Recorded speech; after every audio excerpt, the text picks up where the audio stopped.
So yesterday, a woman I worked with said to me after I picked up the van from getting some repairs that it needed, that I spend more keeping my van on the road than I would have spent on rent. Now, it kind of gave me pause. Then I had a friend say the same thing. So I thought, well, you know what? I should probably put some pen to paper here and maybe see if what they said could even be true. So we're going to do that right now. I'm going to take a look at all the money I have spent on this guy right here since I bought it about 2.5 years ago.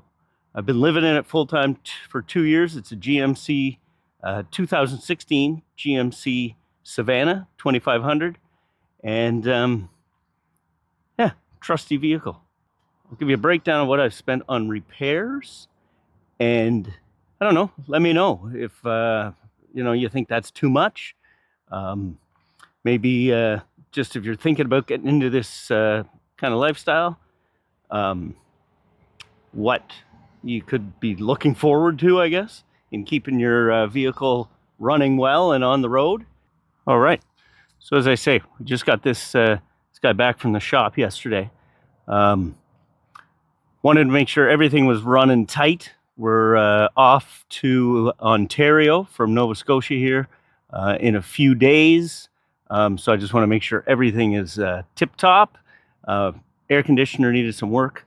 But here's a breakdown of everything I've spent on this van so far. I'm not going to include anything on the inside, just maintenance and repairs on the van to make sure that this thing just keeps us safe on the road and is reliable. And she has been, and gives us the ability to get out, do what we want when we want, and trust that we can make this big road trip here coming up and not have to worry, hopefully not have to worry too much about any kind of breakdowns or anything. But of course, you never know when you hit the road, but we'll see.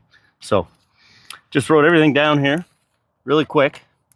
So when I first bought the van, which was in February 2023, had a few things done just right off the bat.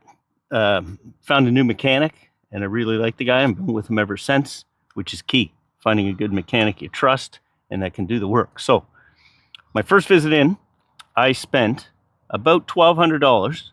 Got new spark plugs, new wires, got new ground wire, and he had a pretty good look around. What he did find was that the front brakes needed some attention. So went back in there, spent $650 to get some work done on the front brakes. Next thing, once I kind of got onto the road here, we needed new tires. So I got 10-ply tires on this thing, a set for summer, set for winter. Being here in Canada, that's pretty much unavoidable. Tires ballpark were around $1,500 per set. So that brings us to $3,000 on our two sets of tires. Did replace the rims. That might have been more of a vanity thing, but the rims that were on this were kind of looking a little janky. They were old steel rims, a little bit of rust on them. And this is my home, so I wanted to look decent. I wanted to look good. I wanted to feel like I looked nice when walking up to it. Anyway, so rims, spent $1,300 on the rims. They're great. They're alloy rims, super strong, lighter than steel rims. So really happy with those. Then I did have a little bit of a knock and a little wobble in the front end on the right-hand side. So I forget what it was called. Sorry, I forgot. I have all my receipts in storage. I have it in a box, and I moved that into storage just to get ready for the road trip. Make some space in here. So unfortunately, I don't have all that on me, but that was $1,700. Something to do with the right front tire stabilizer. I can't exactly remember what it was, but it was $1,700. Did get some new shocks put on this thing. Went with kind of the fleet shock. So that was about $700 to get those put on. Did go back one time before a road trip last year. Similar road trip. I was going through the states, through the eastern part of the states, and then over to Ontario. AC wasn't working. Went in, got that filled. Got some work done on brakes. Got new brake lines in the rear put in, and that was $1,000 to do that. And then this latest one is a bit of a doozy. Went in, the AC did eventually run out, so I knew there was a slow leak in there somewhere. So they found that, topped that up, got a new rad put in it. Didn't want to, mess around with that stuff you can use to fill the rad and seal up cracks. So got a new rad, got a new belt drive tensioner, got a new belt, got a new cooler hose for the transmission, and I think that was about it. But that one was a bit of a doozy. That one I do have the receipt here somewhere. But this past one was $4,299. So $4,300 for this last one. And I think that is about it that I've spent. Now, this doesn't include gas, doesn't include insurance, doesn't include, your regular oil changes or anything, just kind of bigger work that's been done. And we're comparing this to rent and what I would have spent and what you would have spent, what somebody spends renting. And of course, the difference is when you put money into your vehicle, it's money that you spend for you as opposed to rent you're spending on for somebody else. So the total for the vehicle that I've spent so far on kind of maintenance and upkeep is $13,850. So that's over about the last 2.5 years since I bought the van. And then rent, on the flip side, I moved into this thing full-time June 1st, 2023, so 26 months ago. And at that time, I was paying $1,575 rent per month. I'm sure that would have went up since then, but I'm going to keep it at that price tag for this. So the 26 months times what I was paying for rent equals $40,950, which when you kind of look at that, that is a lot of money I would have given somebody else. So I'm, it's about a third of what I've paid to maintain this thing and keep it running top notch, and what I would have paid on rent. So, you get these big bills, they come at you sometimes and you think, oh my gosh, it's a lot of money I've spent. But really, it's about a third of what I would have spent on rent.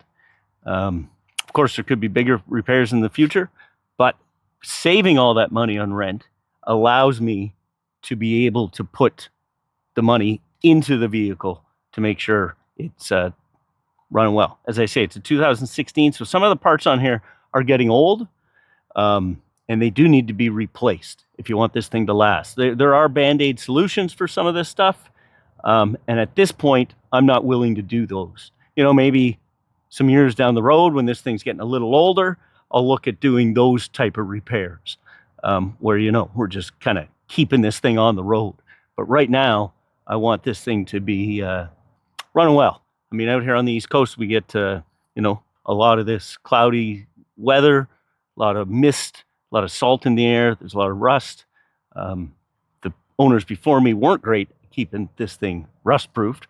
So that's a ongoing battle. So anyway, just wanted to throw this out there, give you a kind of inside look on how much it has cost me and to keep this van kind of safe and on the road and running well and trustworthy.